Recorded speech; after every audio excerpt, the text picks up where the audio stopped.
નખત્રાણા તાલુકાના મોરજર અખાડા ખાતે પરમ પૂજ્યમાં કનકેશ્વરી દેવીની ચાલી રહેલી કથામાં આજે રવિવારના દિવસે વિશાળ માનવ સમુદાય ઉમટી પડ્યો હતો. કથા પાનમાં સૌ લીન થઈ ગયા હતા. માએ અદ્ભુત વ્યાસપીઠ ઉપરથી કથાનું પાન કરાવ્યું હતું. હવે જોઈએ નખત્રાણા આમતક ન્યૂઝ બ્યુરોનો એક વિસ્તૃત અહેવાલ.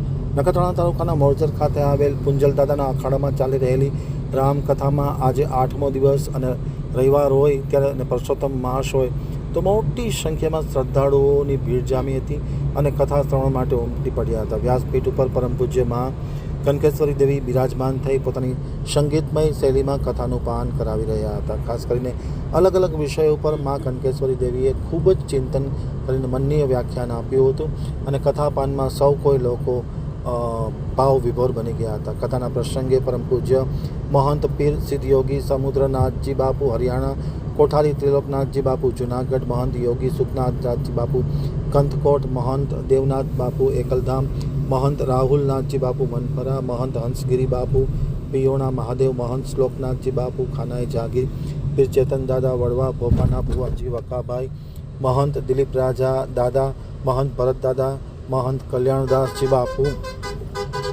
સહિત સંતો મહંતો મોટી સંખ્યામાં ઉપસ્થિત હતા. આ ઉપરાંત કૃતાસસિંહ જાડેજા, ઇન્દ્રજીતસિંહ જુવાનસિંહ જાડેજા, કીર્તિદાન ગઢવી, ડૉક્ટર મણિરામ કાપડી, કચ્છ ભાજપ બક્ષી પંચ મોરચાના પ્રમુખ ડૉક્ટર હિતેશ ગોસ્વામી, ડીકે આહિર, મહિપતસિંહ સોઢા, રાજેશ રબારી, પ્રકાશ મહેશ્વરી, સુરેશ છાંગા સહિતના લોકો ખાસ ઉપસ્થિત હતા અને આયોજકો દ્વારા ખૂબ અનેરી વ્યવસ્થા કરવામાં આવી હતી એમ આમતક ન્યૂઝ સાથેની વાતચીતમાં માહિતી આપતા કાપડી દાદાએ જણાવ્યું હતું.